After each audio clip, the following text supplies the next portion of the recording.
Up sa inyo mga par, nandito tayo sa may Camarin Road at kakatapos lang natin gumawa dito sa bahay ng tropa sa may Phase 8 Bagong Silang. So pauwi na tayo. Meron akong i-content kung saan pwedeng mag-shortcut pag natatraffic papasok ng Capitol, kasi maraming lagusan papasok ng Capitol mga par. Siyempre ngayong araw na to papakita ko sa inyo kung saan pwedeng dumaan ang mga motor, lalong lalo na sa mga naka-single na motor. Kasi dun sa Eskinita mga par, nagkakakos ng traffic dahil one lane lang, one way.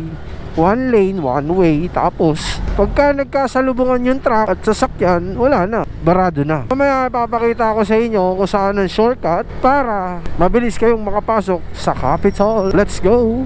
So dito tayo kakaliwa sa may Sabak, Pechayan, pero dito tayo dadaan sa may Eskinita mga par. Hanapin natin kung saan yung shortcut patungo sa Capitol. Let's go mga par. Ano na tayo dito, papasok ng Capitol. Dito yun mga par, maraming lusutan papasok sa Capitol. So yan dito, diba kung makikita nyo mga par, pag dinire-diretso mo yan, palabas nyan, Capitol na. Siyempre, pagka na-traffic ka dyan, saan ka dadaan? So maghihintay ka pag na-traffic ka. So kakaliwa ka dito.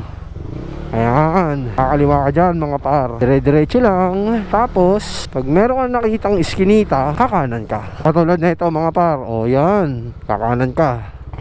So dun manggagaling, kakaliwa ka, kakanan ka ngayon dito. Diba?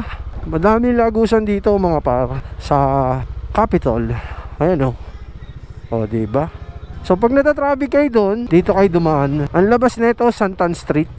Diba? Alright. So yan mga par, Capitol na to mga par.